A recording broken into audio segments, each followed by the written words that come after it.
मेरे पिता महादेव की घोषणा के अनुसार वास्तविक विजेता तो गजानन ही है। वास्तविक विजेता तो गजानन ही है। वास्तविक विजेता तो गजानन ही है। कुमार कार्तिकेय उचित कह रहे हैं।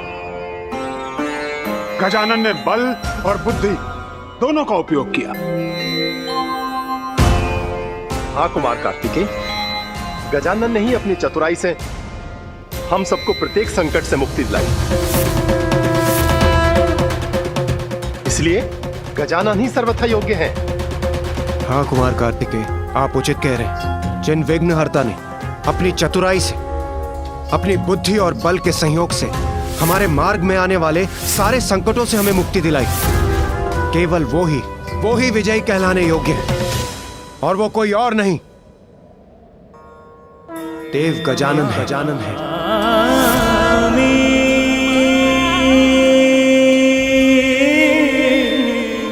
अर्थात विघ्नहर्ता गजानन विजयी हुए। पाद पंकजं नमामि देवं सकलार्थदं तं स्वर्णवर्णभुजगोपवितं नमामि देवं सकलार्थदम्।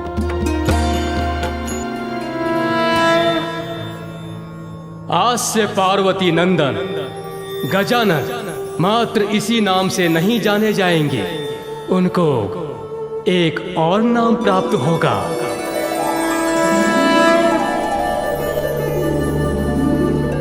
अब मैं वो घोषणा करूंगा जिसकी गूंज समस्त ब्रह्मांड के प्रत्येक कण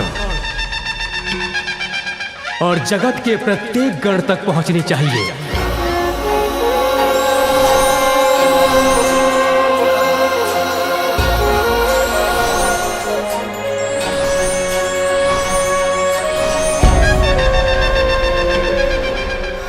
देवगण, यक्षगण, गंधर्वगण, किन्नरगण, आकाशगण, पातालगण, भूगण, जलगण, दीर्घगण, लघुगण, पशु पक्षी और समस्त चराचर जीवगण, सभी गणों के ईश गजानन आज से गणेश कहलाएंगे।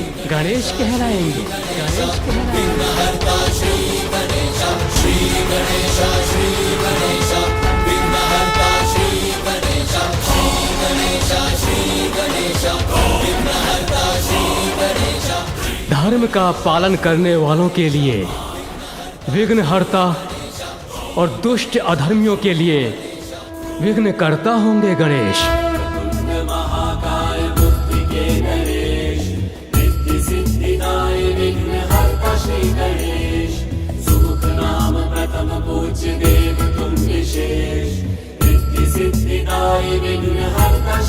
गणेश, विघ्नहर्ता गणेश।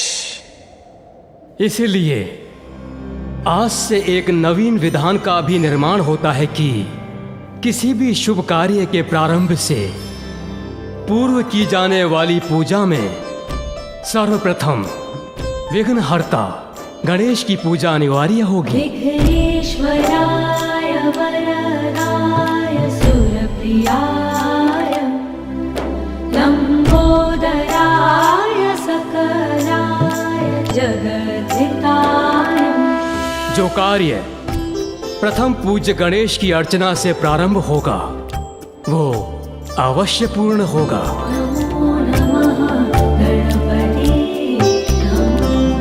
मुझे बहुत गर्व है कि गणेश ने आज अपनी प्रतिभा का परिचय दिया।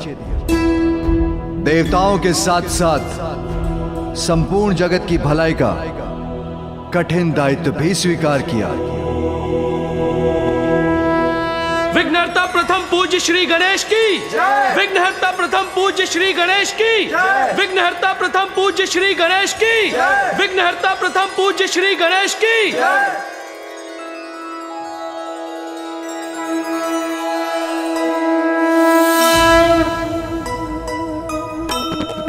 जय गणेश जय गणेश जय गणेश देवा।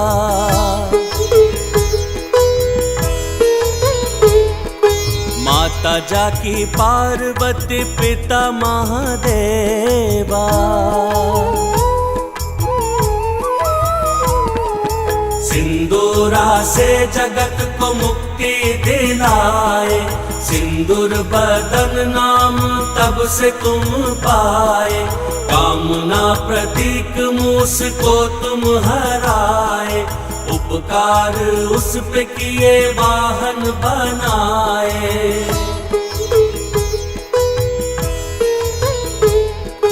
माता पिता सर्वोपरि तुमने बताया, प्रथम पूज्य अधिकार युक्ति से पाया। विघ्न हरता भी तुम हो, विघ्न करता भी तुम, प्रथम पूज्य वंदन तुम्हारा करें हम। जय गणेश जय गणेश जय गणेश देवा, माता जाकी पार्वती पिता महादेवा। जय गणेश जय गणेश जय गणेश देवा, माता जाकी पार्वती पिता महादेवा। माता, आपके पुत्र गजानन ने देवता पद तो पूर्व ही प्राप्त कर लिया था, किंतु आज प्रथम पूजनीय बनकर आपका वचन भी सार्थक कर दिया। नारायण नारायण। हाँ माँ, मैं भी अत्यंत प्रसन्न हूं कि अनुज गजानन गणेश ने न केवल अपनी योग्यता प्रमाणित की, अपितु ये भी दर्शा दिया कि बल और बुद्धि दोनों में ही वो सर्वश्रेष्ठ है। तुम्हारी विजय तो मेरी भी विजय है अनुज। सत्य तो ये है भैया कि मेरी विजय का श्रेय तो आपको ही जाता है। मुझे? वो कैसे? मेरे आदर्श तो आप ही हैं भैया। मैं तो सदैव आपके पद चिन्हों पर चलकर आपके समान बनने का ही प्रयत्न करता रहा हूँ, और मेरी सफलता पर आपको गर्व होने से मुझे प्रेरणा मिलती है। उसी के कारण तो ये सफलता प्राप्त की मैंने।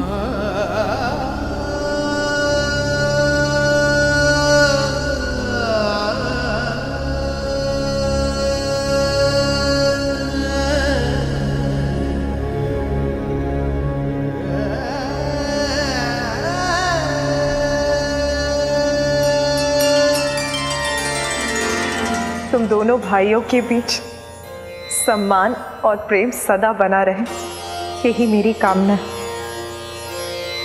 आज मेरे दोनों पुत्रों ने ये प्रमाणित कर दिया कि वो सर्वश्रेष्ठ। आपके दिए संस्कार और पिताश्री के आशीर्वाद से ही तो हम योग्य पुत्र बन सके हैं माता।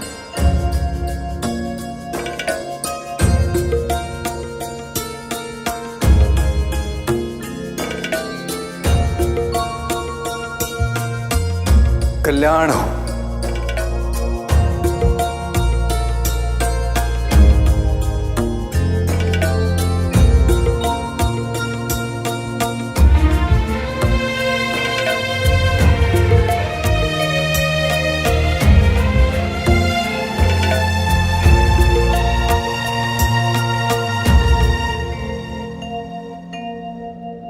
मेरा मन तो नहीं कर रहा है माता, किंतु अब मेरे विदा लेने का समय आ गया है, क्योंकि दक्षिण में मेरा कर्तव्य मुझे पुकार रहा है। मुझे अनुमति दीजिए माता। कर्तव्य तो सदा सर्वोपरि होता है पुत्र।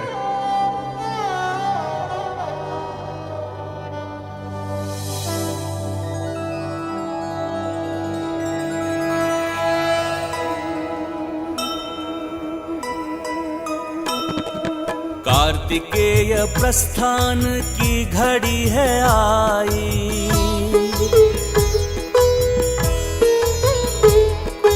आज पुनः बिछड़ेंगे अनुरागी भाई।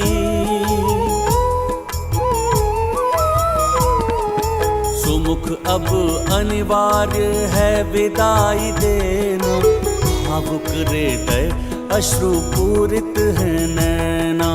जय गणेश जय गणेश जय गणेश देवा, माता जाकी पार्वती पिता महादेवा।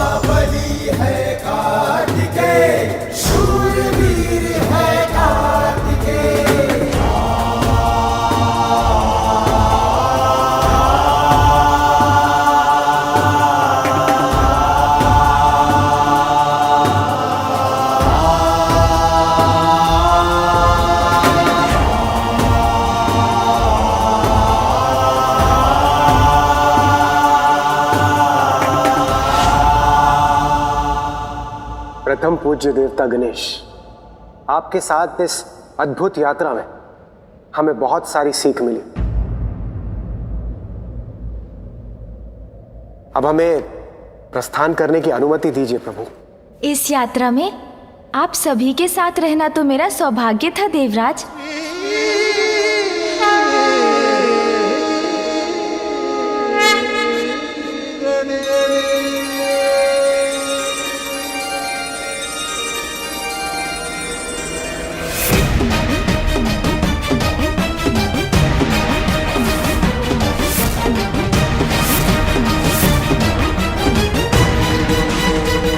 अकस्मात मुझे एक ऐसा आभास हो रहा है।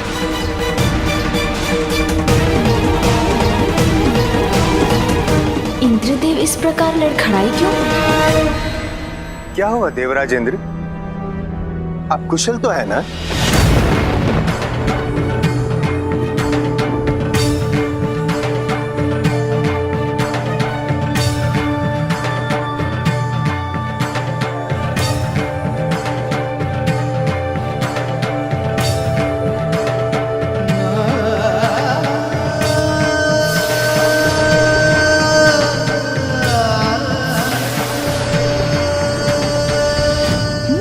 देवताओं की ऊर्जा उनसे विलग होकर कहाँ जा रही है? त्रिदेव, माताओं, अब मुझे भी आज्ञा दीजिए।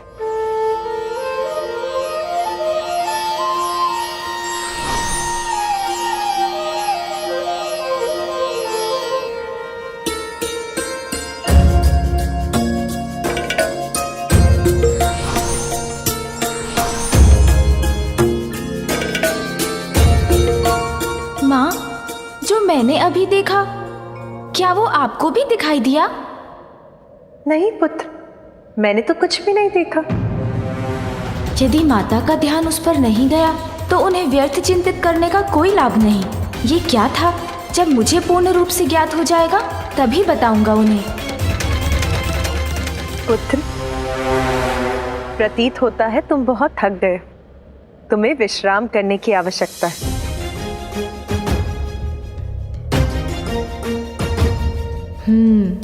विश्राम करने की पूर्व मेरा सत्य ज्ञात करना तो अत्यंत आवश्यक है।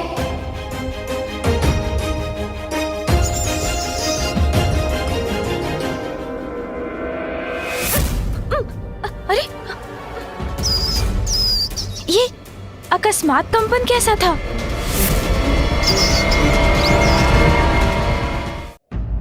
ये अकस्मात कंपन कैसा था?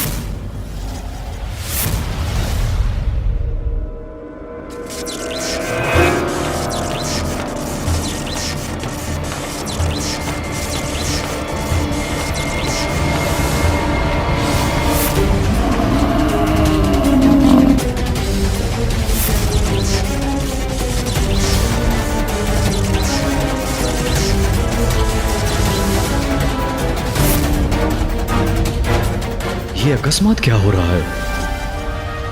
ये क्या? यमदेव जी अपने कार्य में असफल क्यों हो रहे हैं?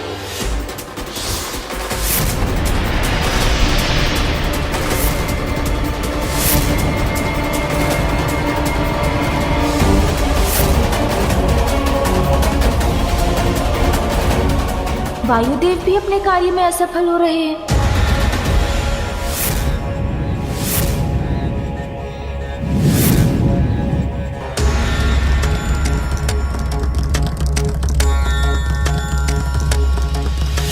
और ये क्या?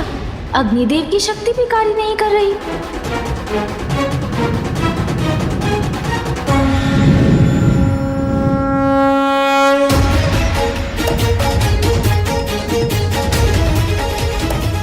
मेरी शक्ति यज्ञ का तेज क्यों नहीं बढ़ा पा रही है? देवताओं की शक्ति भी जैसे कोई हर रहा है, ज्ञात नहीं। उन्हें स्वयं इस बात का आभास हो रहा है या नहीं? ये किस अनिष्ट का संकेत है? मुझे शीघ्र इसके पीछे छुपे रहस्य को ज्ञात करना होगा।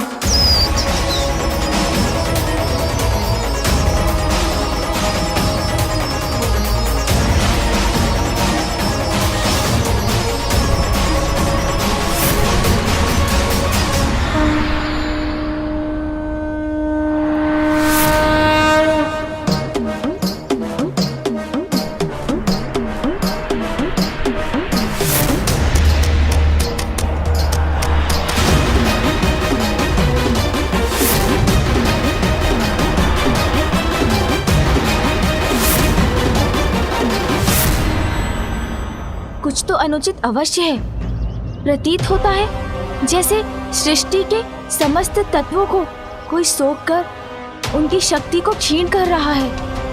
किंतु कहाँ विलीन हो रहे हैं ये तत्व? कौन सी अनिष्टकारी शक्ति ने अपनी ओर खींच रही है? ये सभी तत्व तो एक ही ओर जा रहे हैं। वहां जाकर देखता हूँ। मूषक जी, चलिए।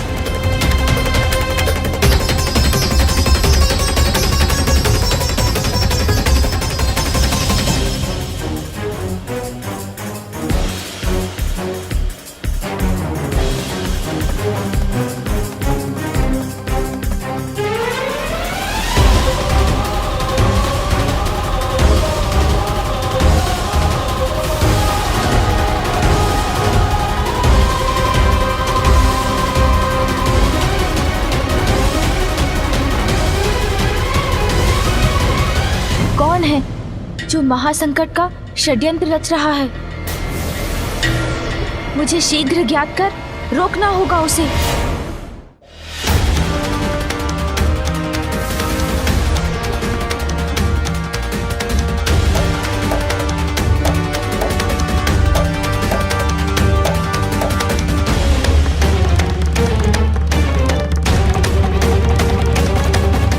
ये कैसे स्वर्ण, रजत और लौह के विचित्र स्तंभ है जो एक साथ मिलकर ये त्रिकोण बना रहे हैं?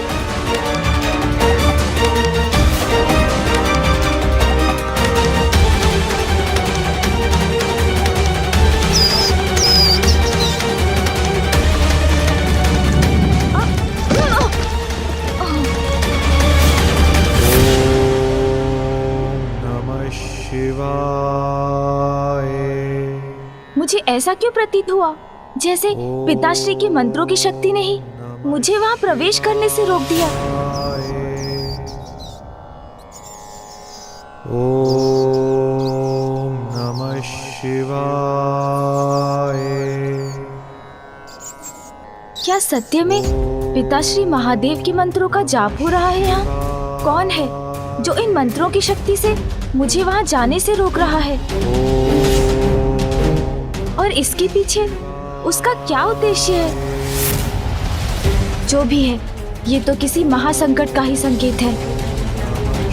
इसकी गहराई तक पहुंचने में विलंब नहीं कर सकता मैं। प्रतीत होता है जैसे किसी बड़ी आसुरी शक्ति के प्रभाव में कोई अत्यंत भीषण योजना रची जा रही है यहाँ। और शिव भक्ति के स्वरों की गूंज भी सुनाई दे रही है। अर्थात पिताश्री को इस रहस्य का भेद अवश्य ज्ञात होगा। उन्हीं से जाकर पूछता हूँ।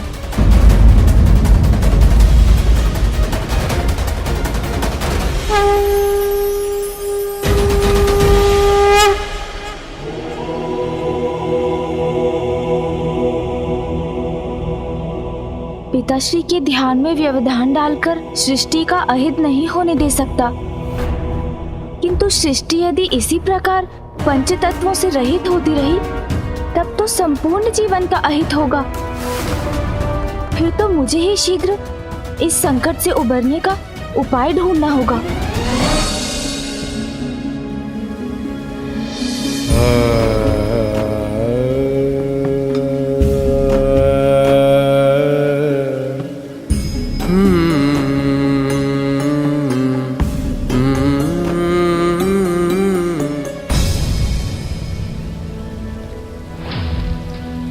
पुत्र, क्या हुआ? ऐसी कौन सी चिंता है जिससे मेरा पुत्र उलझन में है? माँ, वो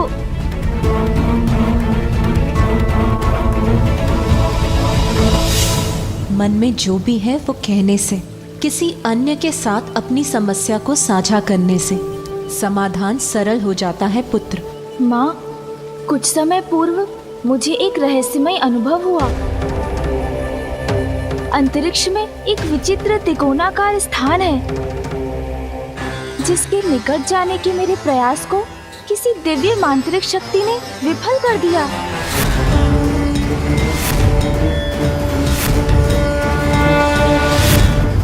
त्रिपुर,